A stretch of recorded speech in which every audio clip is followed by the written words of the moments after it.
earth in poor man's shoes and sang this night be added to.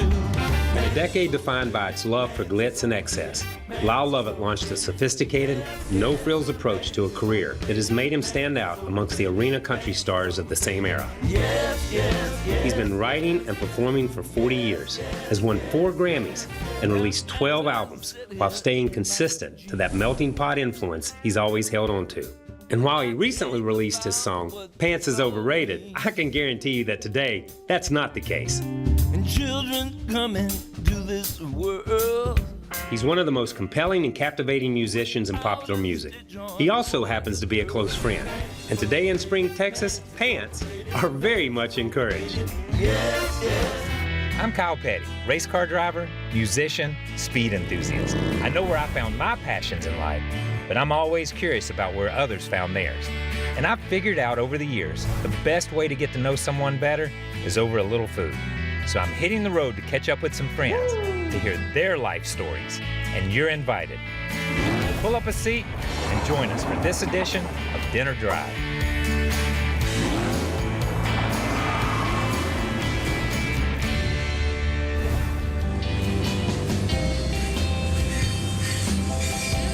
Kyle Petty. There he is! Man, how you been? Good to see you. It's not been a long time. It's been a short time, Thank but it's goodness. good to see you Thank you. again. Good- Yeah, good to thank see goodness, thank goodness. Welcome to Spring, Texas. Thank you, it's great to be here. But I do have to say, how do you pronounce the name of this place? Because I'm from North Carolina and I went to public schools and I have no idea how to pronounce it. It's Winchie Brothers, Winchie. It was a spring cafe all my life growing up, a place that you come down and shoot pool and get a hamburger. Yeah. And they started having live music, and occasionally I'd get to play here. When you come back here, does it stir those memories? What kind of memories does it bring back? Well, it reminds me of my whole life. It reminds me of my family. And this, just being in Spring, Texas, what was Spring, Texas, then now they call it Old Town Spring. There are lots of antique shops, and it's a place where people come on the weekends. And Winchie Brothers is right at the heart of it all. Well, we're going to leave here, and I'm still not going to know how to pronounce it, but let's go inside and let you show me around Come in. on what it's all about.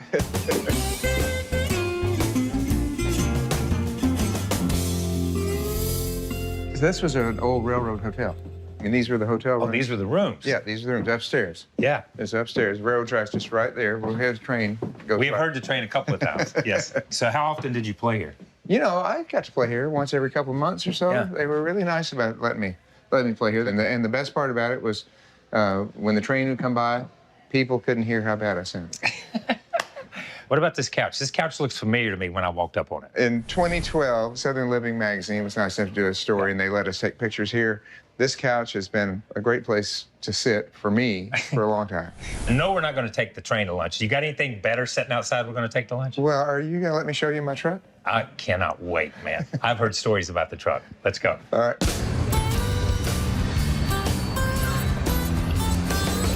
So we are taking the train. Well, you know, we're good. Oh my gosh, is this the truck? That's the truck. Oh, no way, man.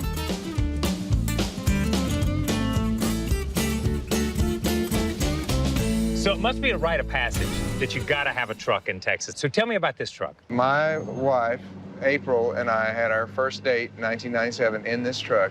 I needed a little bit bigger truck to pull our trailers with by around 2000. Yep. So I was trying to do the practical thing. In my family, we keep our cars. We keep them for years, and we drive them for years. It was the first time that I thought, well, I'm going to be practical and do the right thing and just trade this truck in. So I went down to Tomball Ford, and they were really nice. And I traded in, got a new 2000 F350, and April was kind of moping around that afternoon. And I said, well, what's the matter? She said, well, let's keep thinking about that truck. I said, are you okay if we keep the truck? And she said, yeah, I miss it. And I mean, it had been a couple of hours. And so I called up my buddy Ben Keating right away. And he said, you want it back? I said, yes, I'd like it back, please. So since 1996, with about a 12-hour gap. Okay, so here's what I'm gonna say. One love, twice owned. I'm starving right now. Can we go get something to eat finally? Can we just go somewhere? I was hoping you'd say Okay, let's go. You know, one of the first songs I ever performed was Long Tall Texan when I was in second grade. There was little distinguishing between types of music. Yeah. It was just, you know, just music.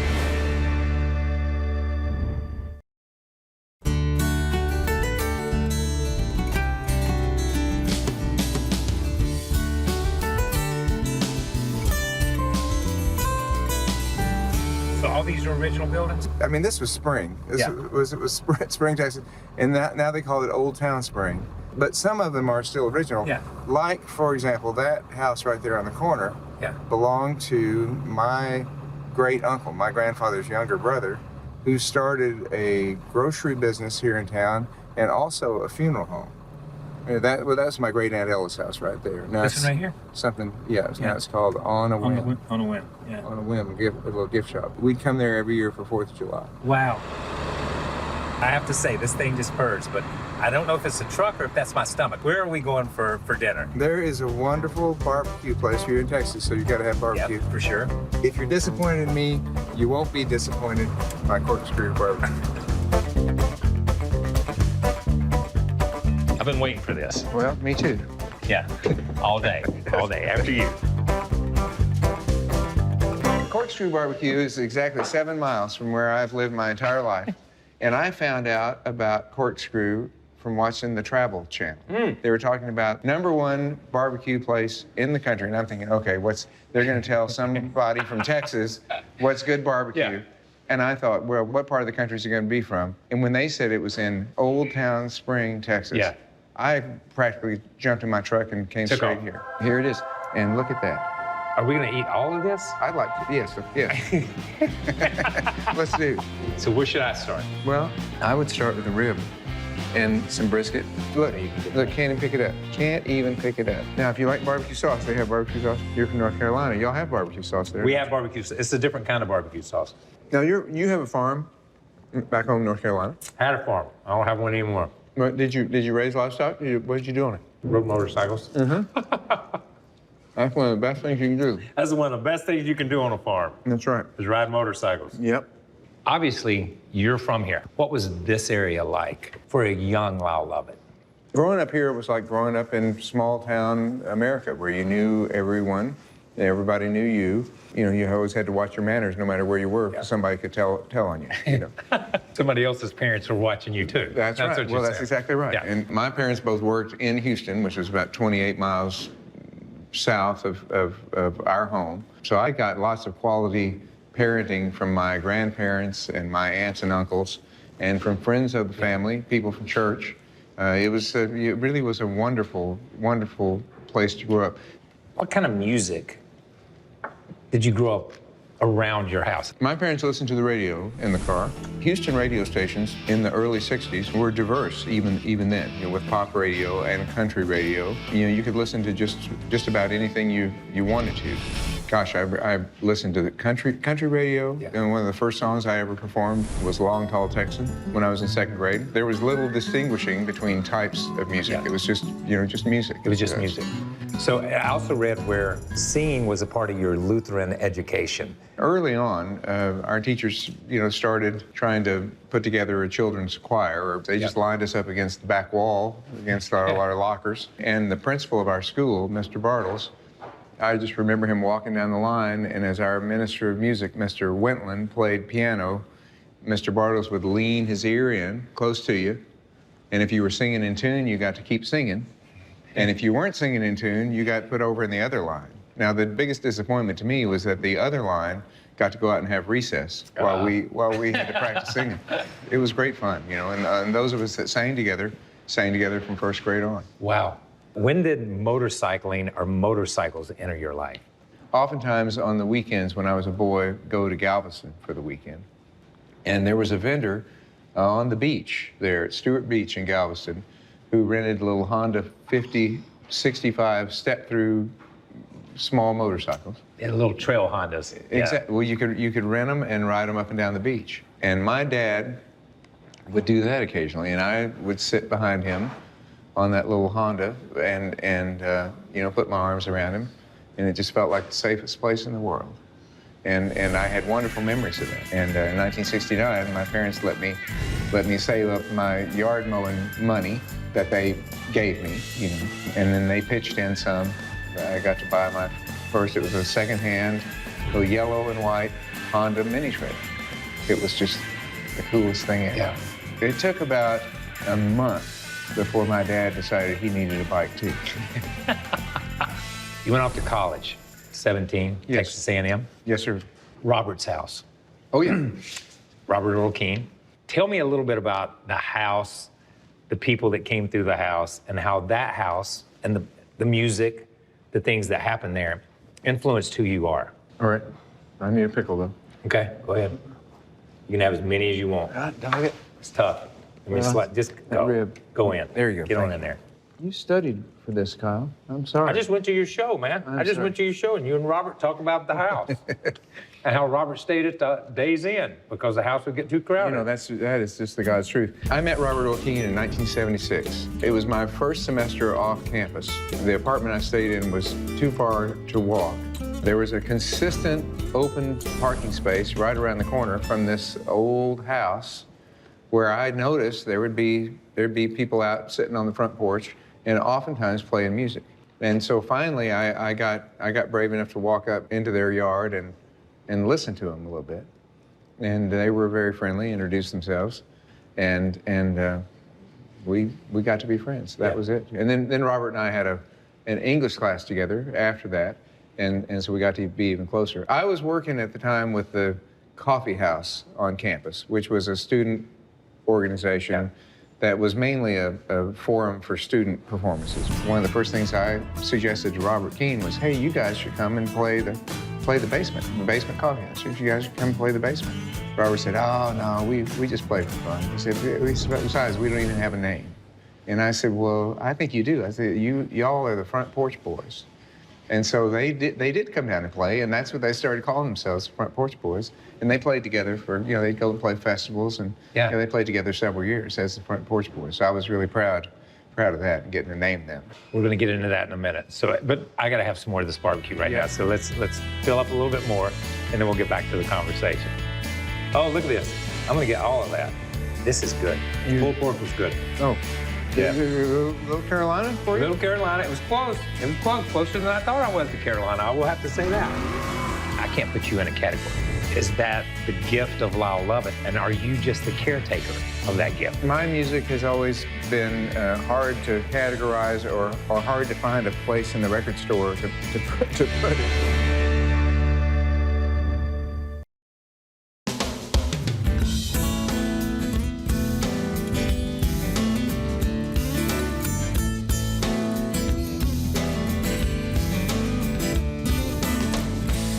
So at what point did you decide that making up songs could be a real job?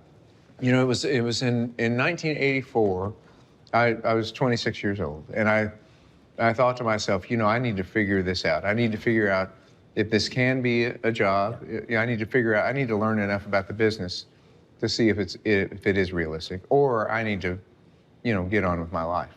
In 1983, I had met a band that was the house band at the best honky-tonk nightclub in Phoenix. And they all said to me at the end of this month of working the same job together, they said, if you ever want to record some of your songs, come out to Phoenix and we'll give you a day in the studio. And in June of 1984, I did just that. I called them up and said, if your offer is still good, I'd like to come out and record something. And we recorded 4 songs in one day, complete with solos and harmony vocals. And I went to Nashville the very next week. All of a sudden, I started meeting people. Yeah. And over the course of that summer in 1984, I started, I'd go back to Phoenix, we'd record some more with the guys. After that first free day, I started paying them, but not enough. and I ended up recording 18 songs by the end of that summer. Wow. And those 18 songs became the demo that ended up getting shopped around Nashville and that I ended up getting a record deal with. Yeah. When you brought those recordings to town, what was the reception? So I didn't go to Nashville aspiring to get a record deal. But before I'd ever gone to Nashville, I thought the reputation of Nashville was that it's a closed shop, hard to get in the door, hard to get people to listen to you. My actual experience with Nashville was not that at all. It was completely different. People were kind. Nashville reminded me of the Houston that I had grown up in before it blew up into the huge city that it is. I mean, people seem to know one another. Yeah. People seem to, people would say, oh, well, go see so-and-so. I'm not sure I can do something for you here, but, go see so-and-so, and they might have a spot for you. Friendly and open and willing to listen. Songwriters I know you admire, like Jimmy Buffett, like Harry Chapin, like Jim Croce, like James Taylor, all had an influence on the kind of music that was being made in Nashville in those days. You and I were lucky that, in terms of songwriting sensibilities, that those songwriters were, Carole King, were pop music. Yeah. And that was pop music. That's what everybody listened to. Gosh, what wonderful teachers all those records, all those songs were. I look at your body of work in a lot of ways, and I see pop, and I see jazz, and I see gospel, and I see country, and I see there's so many pieces of that I can't put you in a category, and I don't think anybody can. Is that the gift of Lyle Lovett, and are you just the caretaker of that gift? My music has always been hard to categorize or hard to find a place in the record store to put it. Yeah. I mean, it can be a real, difficult thing. That my music has reflected different influences is something that I've been allowed to do. They gave me that kind of freedom. They didn't ask me to be just one thing or just another thing. But those different influences, I mean, they're not me. They're Houston, Texas. Yeah. They reflect the diverse nature of a city like Houston. Yeah. And all the different kinds of radio stations that existed. That music just has to be one thing. It doesn't seem any more right than saying this has to be a pulled pork restaurant. We've got ribs, and we've got chicken, and we've got sausage, and we've got pulled pork. Yeah. And coleslaw. That's outstanding. Why would you want to limit it? Yeah.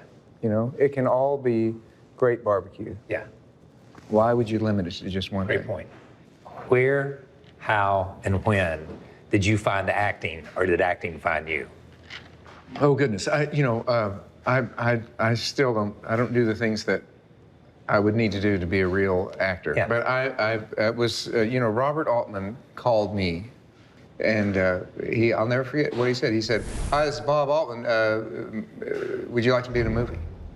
And just like that. And I said, "Well, sure. What do I have to do?" I said, "Should I take acting lessons?" Or he said, "Oh heavens, no. They'll just mess you up." I said, "Don't do that." He said, "Come out here and let's talk." So I went out there and talked to him, and I ended up doing The Player with him. We shot that in 1991, and it was just an amazing cast, and I felt like a fly on the wall, and went to the set every day whether I was working or not. Yeah. And he was very welcoming like that as well. Yeah. Our lives have been a lot in common. We've liked a lot of the same things, done a lot of the same things. And later in life, we marry and have young kids. How has April and your little ones changed Lyle Lovett's direction, or who Lyle Lovett is? I always imagined having children, always imagined being a dad, but I had absolutely no idea how much I would enjoy it, and how much fun it is. Having children has made my life complete in a way that I never imagined. Yeah. To be able to be with my children every day and night for almost 2 years with nobody else around, we didn't have any outside help, was such a blessing. Such a blessing. They were 2.5 when our isolation started, and they're 4.5 now. And to not miss a day of that is something that I will always treasure. All right, well, this has been a lot of fun. Okay, I have to admit, I've learned stuff here. But I want to bribe you with dessert and to stay in just a few more minutes, because I want you to critique my performance when we were together.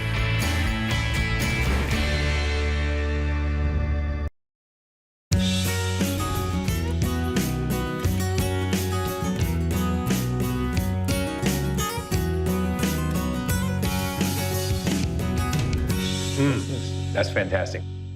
When you come through Charlotte, you've invited me up on the stage a couple of times. I want to say thank you very much. You're wonderful. I mean, you just make our show better. I'd love to see the audience reaction when you come out on stage. I mean, they don't expect you to be there. True that. And when they, and they see you walk out with a guitar, and your songs are just great. Thank you very much.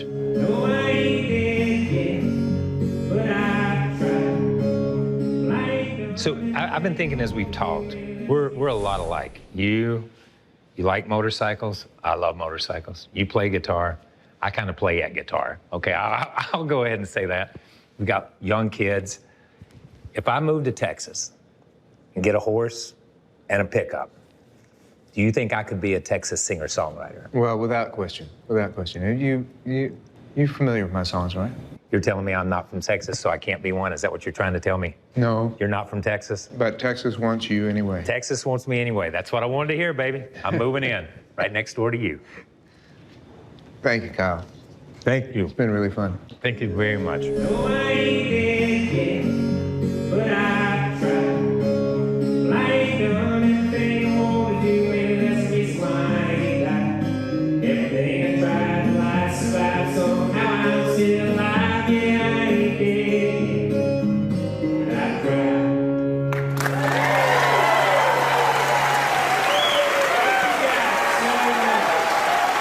So much. Thank you.